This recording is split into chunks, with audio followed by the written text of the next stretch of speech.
Em 1986, o Brasil trilhava o longo caminho de volta à democracia depois de 21 anos de regime autoritário. 594 deputados federais e senadores foram eleitos para escrever uma nova Constituição. Um deles está aqui conosco, aqui no estúdio do Cidadania, é o senador Mozarildo Cavalcante, do PTB de Roraima. Senador, seja bem-vindo ao programa. Um prazer imenso estar aqui e falar sobre um tema que eu acho que tem que ser bem lembrado pela população, bem conhecido pela população. E foi um período realmente muito útil para quem participou, porque pôde ver todas as demandas da sociedade de todos os setores e, ao mesmo tempo, compatibilizar isso numa Constituição que, digamos assim, se encaminhava para um regime parlamentarista e que depois terminou indo para um regime presidencialista. Bom, era o início do seu segundo mandato como deputado federal pelo estado de Roraima, no qual o senhor nasceu. Mas conhecimento dos problemas do povo, isso já tinha muito, porque e com profundidade, não só com profundidade, mas como com proximidade, porque o senhor é médico, trabalhou inclusive até em aldeias indígenas, o senhor exerceu vem exercendo a ginecologia obstetrícia, né, que é aquela especialidade que acompanha o ser humano quando ele chega ao mundo, né? Quer dizer, o senhor acompanhou, fez vários partos, então isso tem uma ligação muito forte com as populações, sobretudo com as populações mais pobres. Quando o senhor chegou no segundo mandato, o que havia de diferença em relação ao primeiro? Bom, na verdade, o primeiro, como tudo na vida, eu, por exemplo, optei por fazer política em função do que a minha terra passava naquela época, que nós éramos um território federal, em que o governador era nomeado, chegava lá com a equipe montada, nós que vivíamos lá... Todo mundo de fora, né? Todo mundo de fora. E pessoas que nunca tinham estado um dia no território. E nós éramos tratados como se não existíssemos, porque realmente nós não éramos consultados, o governador que chegava geralmente vinha com aquela prepotência de achar que ele era realmente, ia dominar um lugar onde não tinha ninguém, e nós, que fomos a primeira geração de roraimenses que tínhamos saído para estudar e nos formado e voltado, nós começamos a nos insurgir contra isso. No meu primeiro mandato, tentei, por via de uma lei complementar, transformar o território em Estado, não consegui, porque, evidentemente, havia a grande força dos grandes estados que não queriam ver, por exemplo, uma unidade da federação pequena, em termos de população, como era Roraima e Amapá, se transformar em Estado e passar a ter 3 senadores. Dividir o bolo também. Portanto, o mesmo equilíbrio com São Paulo, e na Câmara ter uma representação mínima que, em tese, eles consideram desproporcional à população.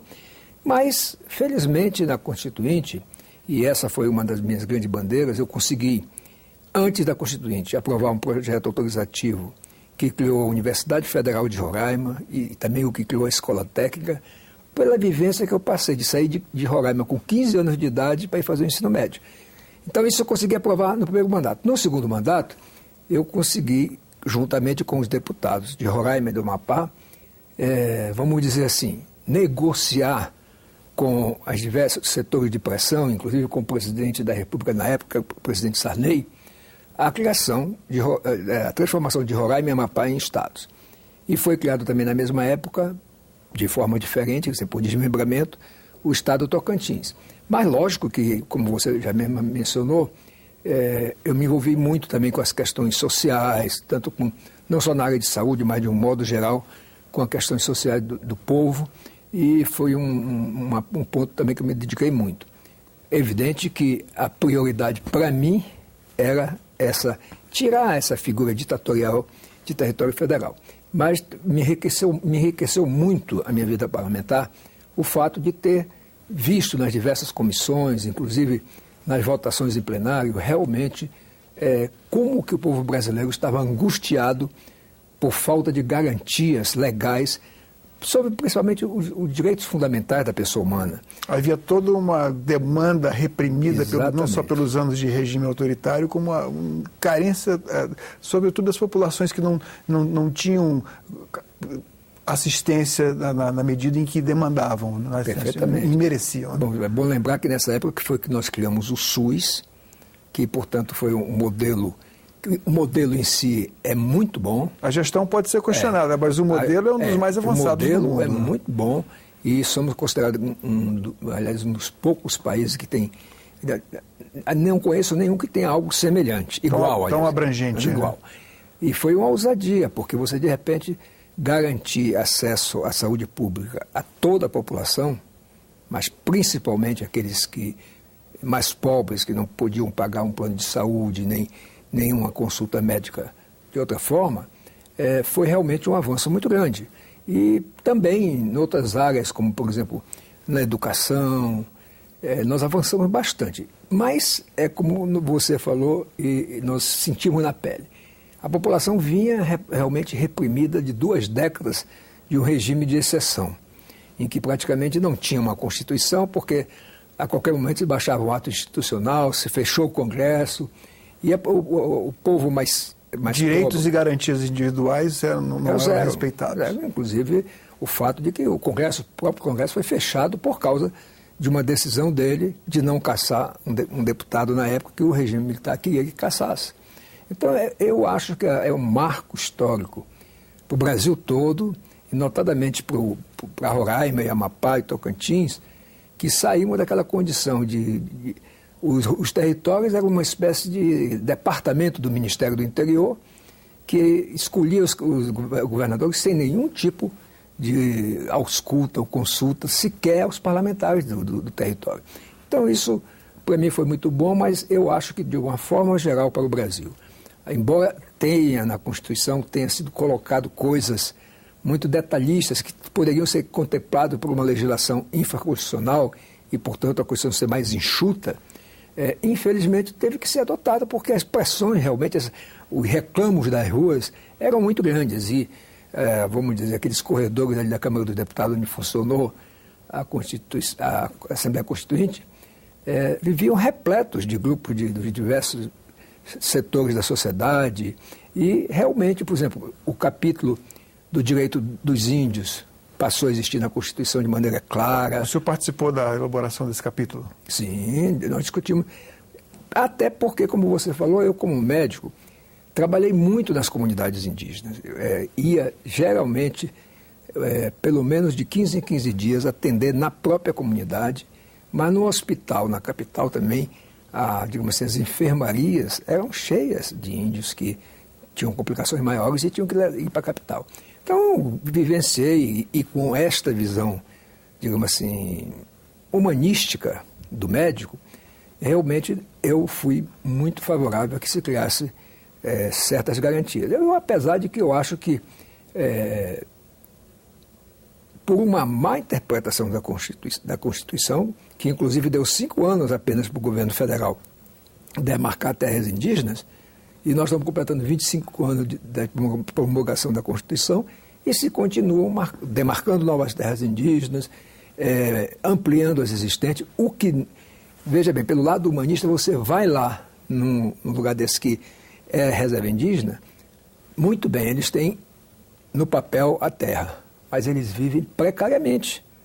Vamos lá, do meu estado mesmo, recentemente foi demarcado a reserva Raposa Serra do Sol, depois que, digamos assim, expulsaram os não-índios e até não-índios casados com índias e vice-versa. Houve uma degradação do nível um expurgo dos não-índios, né? E muitos índios também saíram de lá porque passou a não ter nenhum tipo de renda e foi morar na periferia da capital. Então, eu acho que o programa, o capítulo que cuidava dos índios, passou a ser exercido pelos diversos governos apenas no que tange a da terra para o índio.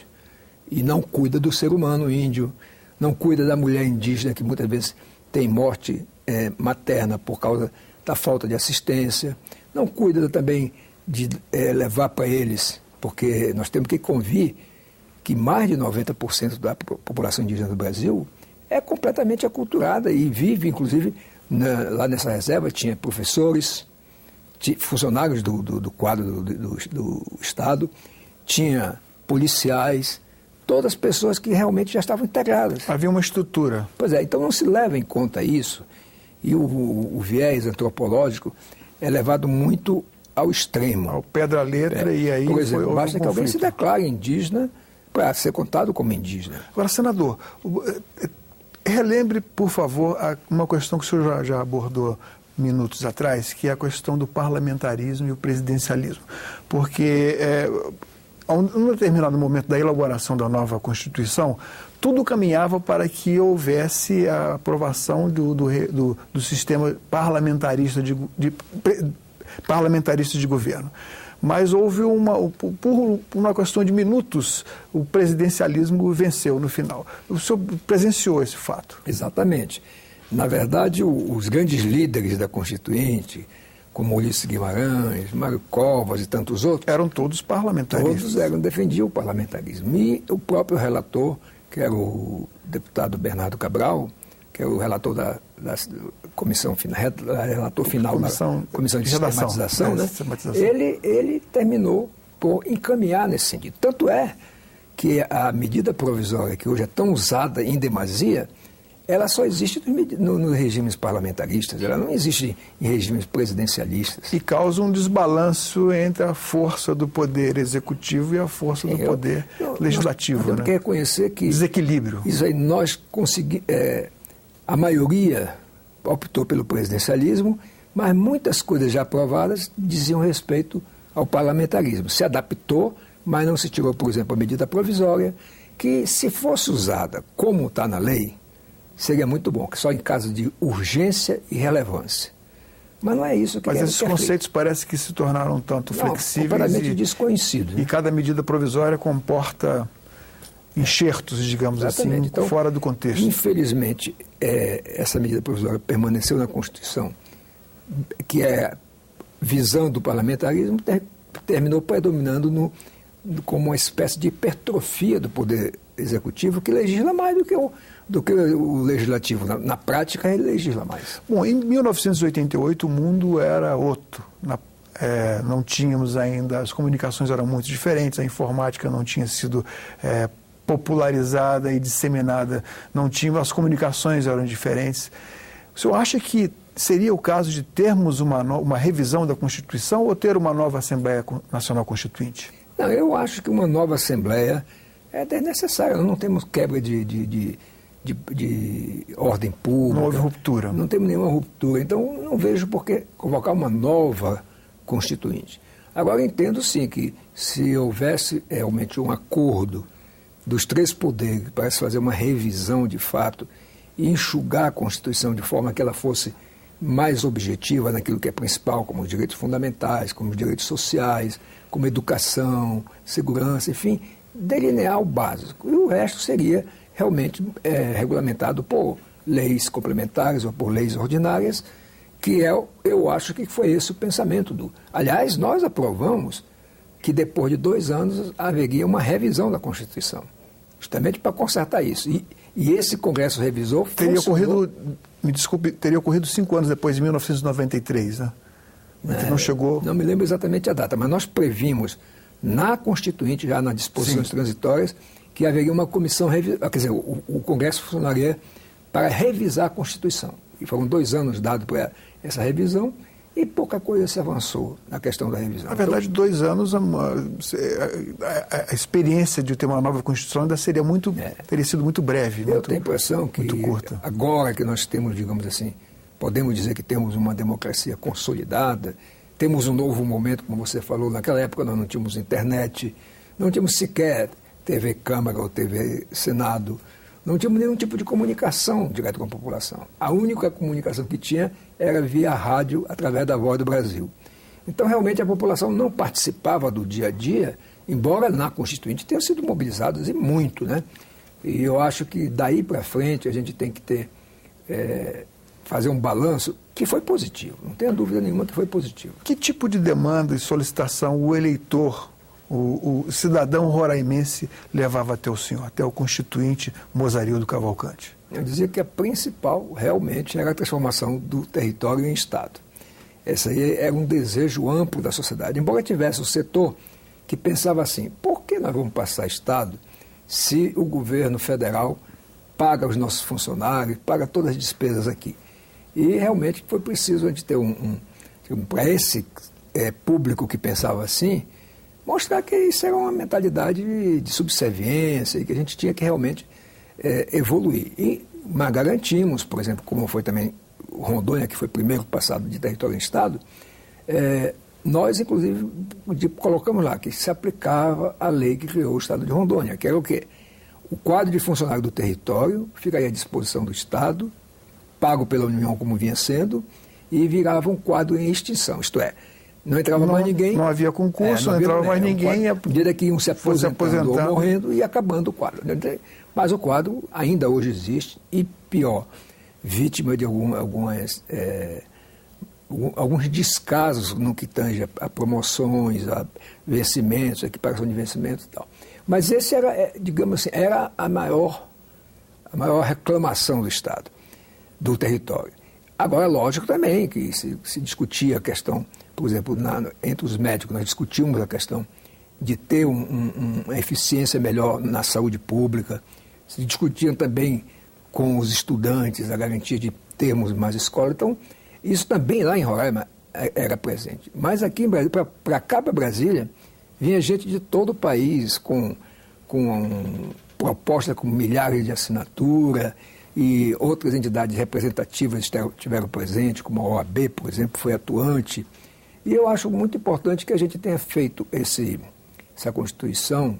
Eu diria que fazer até uma homenagem ao presidente, era o presidente Sarney, que foi um presidente que não criou nenhum obstáculo para que a Constituição fosse elaborada, e também até foi flexível numa questão em que um grupo, não diria majoritário, mas muito significativo dos constituintes queriam a redução do mandato dele, que era o mandato do Tancredo Neves, que era de 6 anos. 6 anos, é.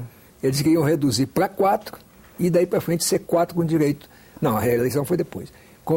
De 4 anos só o mandato. Mas isso aí era um retroceder para prejudicar, porque ele assumiu um mandato de 6 anos. Mas ele terminou fazendo um acordo e aceitou um mandato de 5 anos. Então, ele foi uma pessoa que agiu como um democrata, facilitou o trabalho da Constituinte e honrou as decisões, inclusive no que tange a questão dos estados novos, e também eu diria que ele foi muito à frente na questão da implantação, da questão dos direitos indígenas, a questão do meio ambiente, que também foi um ponto de muito relevo na nossa Constituição. E diria que o que falta, na verdade, é menos leis e mais aplicação da lei. Hoje nós temos no Brasil, na verdade, o que falta é uma maior eficiência, tanto do Estado no que tange a investigações da polícia, do Ministério Público, como na aplicação mais célere da justiça. Porque quando o cidadão percebe que o seu direito demora a ser reconhecido, ele de fato tem aquilo como uma injustiça contra ele. Principalmente que criou-se até um jargão dizer que só vai preso quem é pobre, ou quem é preto, ou quem, enfim, é da categoria mais excluída da sociedade.